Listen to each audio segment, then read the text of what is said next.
Taylor Swift's voice is the soundtrack of millions of lives, and her lyrics reflect the experiences of many people.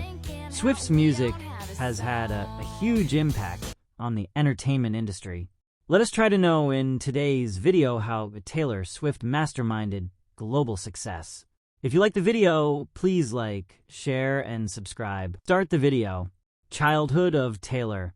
One of the most prominent country singers of all time considers the number 13, her birth date, to be her lucky number, often drawing it on her hands during performances. Her father, Scott, worked as a financial consultant, and her mother, Andrea, spent most of her life as a housewife, having stopped working quite early. Taylor has a younger brother, Austin. The Swift family owned several horses, so Taylor was involved in horseback riding as a child. She also attended musical theater classes and often went to Broadway to study singing and acting. Taylor Swift began writing songs at the age of 10, learning to play the guitar, and also performed at fairs and festivals in the city of Wyomissing, where she grew up. The singer's star path. At the age of 14, young Taylor Swift moved to Nashville with the firm intention of becoming a star and being heard. She sang and played guitar right on the street near a cafe until she was noticed by the founder of the music label Big Machine Records, Scott Borchett. The singer's debut single, Tim McGraw, was released in 2006 and brought her fame, as well as an award from the Nashville Songwriters Association. At the end of the same year, her first album under the name Taylor Swift was released, well received by music critics. The next 2 years, the singer worked on 2 mini-albums, as a result of which she became a nominee for a Grammy Award, but ultimately lost to Amy Winehouse.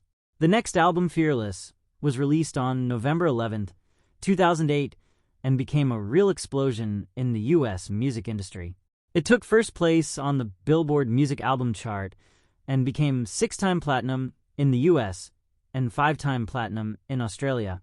In October 2010, Taylor Swift released the album Speak Now, which solidified her success. It again went multi-platinum in many countries, including the United States, Australia, and Canada.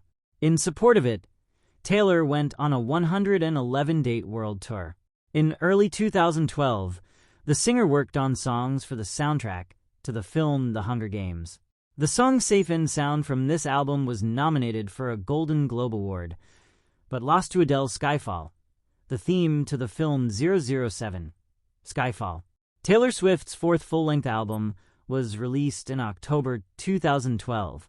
The songs from the Red Disc show the influence of not only country music, but also other styles, dubstep and pop dance.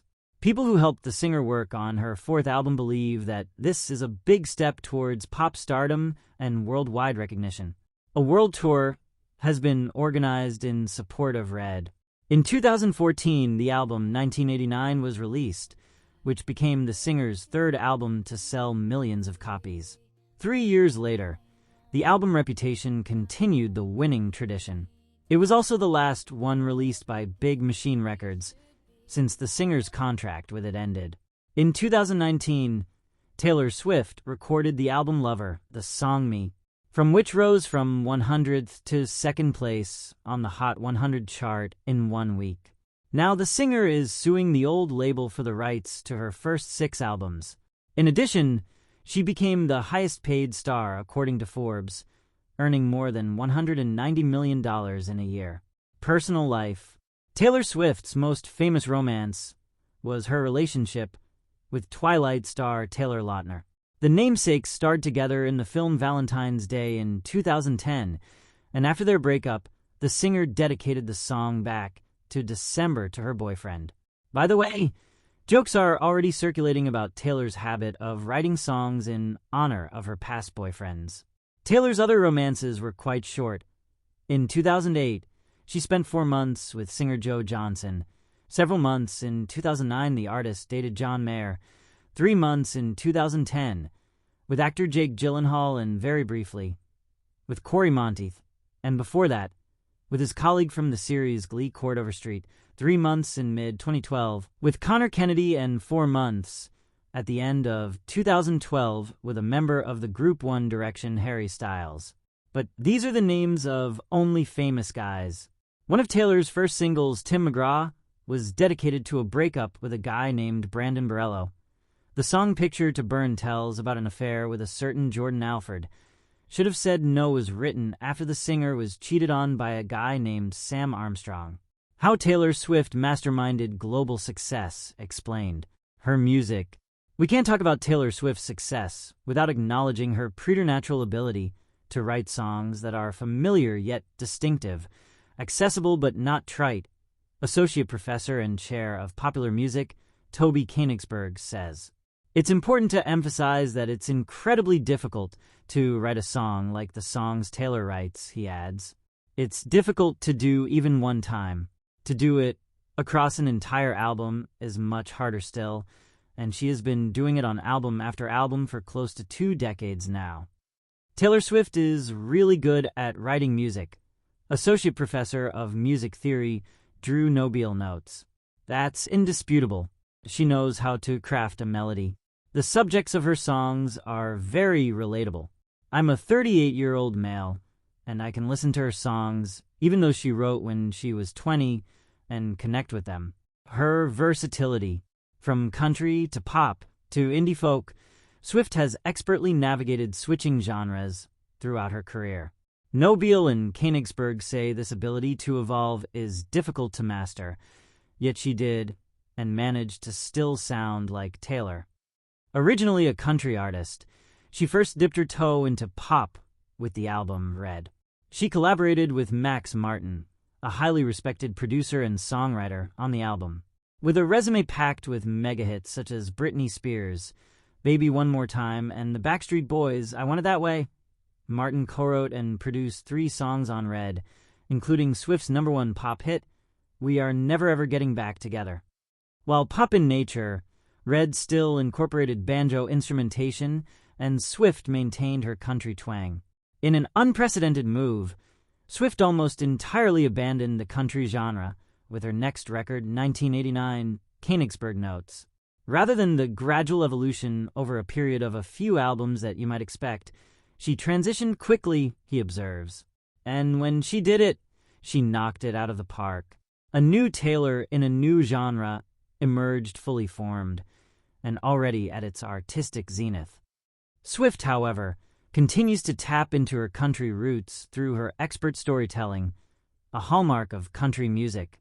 She is a great storyteller, whether she is telling a fictional story about someone who has murdered her husband or a story about her own breakup, Nobile said. She can weave that narrative in her lyrics, and that has allowed the fans who liked her, because she was a country singer, to stick around. When Evermore and Folklore were released in 2020, the world witnessed Swift once again mastering a genre switch from pop to indie folk.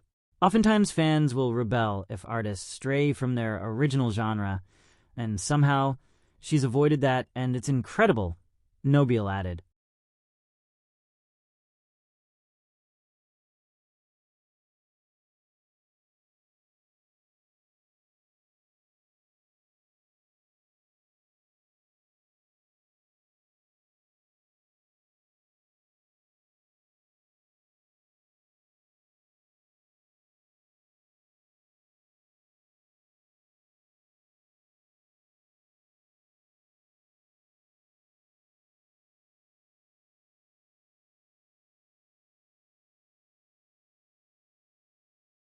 Her business acumen. Success in the music industry isn't merely about music, it's about business.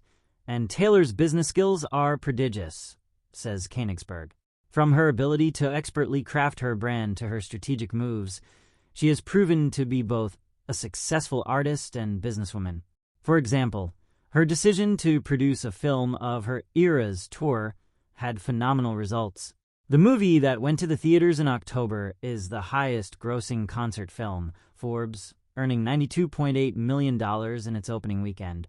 People are continually surprised by the results being so successful, and I think that speaks to the special capabilities she has to predict such things. Koenigsberg says of Swift's ability to know how her fans would respond to a concert film. Swift's social media marketing also launches her into the upper echelon of music artists, as she is able to craft a brand that is relatable and authentic to fans.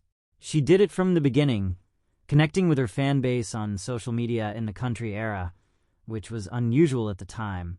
In a more recent move, she partnered with Google to create a puzzle to reveal the track titles of new songs released from the vault, expertly publicizing her music, and by requiring fans to Google her to see the titles, boosting her standing in search engine trends. Her brilliant move. Swift's move to re-record and re-release her early albums is widely lauded as a genius decision. Thus, it deserves its own category. The decision stems from a public dispute Swift had with her previous record company, Big Machine, and its owner, Scooter Braun. In 2020, Braun sold the master rights to Taylor Swift's recordings, and in an unprecedented retaliatory move, Swift re-recorded her albums, thereby gaining personal control over the master rights to the new records. SWMD senior instructor and music industry author Larry Waite notes that making a new recording that is identical in every respect to an existing recording does not violate the copyright of the older recording. They are two separately copyrighted recordings, even though they may sound the same in every respect. Her decision to re-record the records plays into Swift's image as a strong, independent woman determined not to let herself be a victim to the men who control the recording industry, Waite says. Also not surprisingly, record companies have recently begun to include language in newly signed record contracts, forbidding artists from re-recording their records for a set period of time after the end of the contract. While Swift notes this has all been in the name of artists' rights, it has also proven to be a brilliant business decision, according to Nobile. The newly recorded albums have been wildly popular and have supported the Eras tour, getting fans excited about her old songs, not to mention the massive increase in royalties she will now receive, he says. I think that is one of the most genius branding moves anyone has ever done, Nobile claims. I can't think of another way you can be so ruthlessly capitalistic, while also reclaiming power for artists and drawing a blueprint for other musicians in the future. Her foresight. Swift has an innate understanding of what her audience wants, says Nobile, and that ability can help explain why she has garnered much success. He breaks down 3 moments over the course of the decade that have led us to the Swiftie mania of today. 1989. When 1989 was released in 2014, it was during a time when electronic dance music, EDM, began to take over the top 40. Songs by Zedd and Calvin Harris were topping the charts with their computer-processed songs and synthesized sound.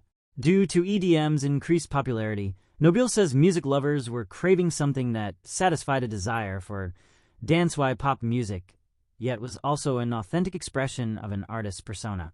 He argues that was achieved in Swift's 1989 album. 2020 lockdown. During the 2020 pandemic lockdown, Nobile says Swift captured the entire nation's mood with her surprise release of the indie folk albums, Folklore and Evermore. A clear departure from pop music, Swift sought out collaborators with experience in the new genres to work on the albums, another artistic decision that was also a business decision. It ended up being exactly what the culture needed at that time, a pensive, reflective album mirroring the prevailing sense of social isolation, Koenigsberg says. Folklore went on to become the best-selling album in the U.S. in 2020, and as Nobile explains, that success was no accident. Many of us were outside re-exploring nature's beauty, and then she drops these 2 albums that have a rustic sound and talk about rivers and trees, he said. She's always been able to tap into what we all crave. Nickname Tay-Tay Swiftie. Gender female. Age 34 years old in 2024. Date of birth December 13th, 1989. Real name Taylor Allison Swift. Profession singer. Nationality American. Birthplace Pennsylvania, United States. Religion Christianity. Zodiac sign Sagittarius. Taylor Swift education. School. Wincroft School. Attended Senior High School, Pennsylvania, USA. College. Aaron Academy. Taylor Swift career. Profession, singer, known for. Famous for starring in Look What You Made Me Do song. Debut album. Fearless, 2008. Net worth, $320 million. Family and relatives. Father, Scott Kingsley Swift. Mother, Andrea Finley. Brother, Austin Swift. That's all in today's video. If you like the video, then please like, share, and subscribe.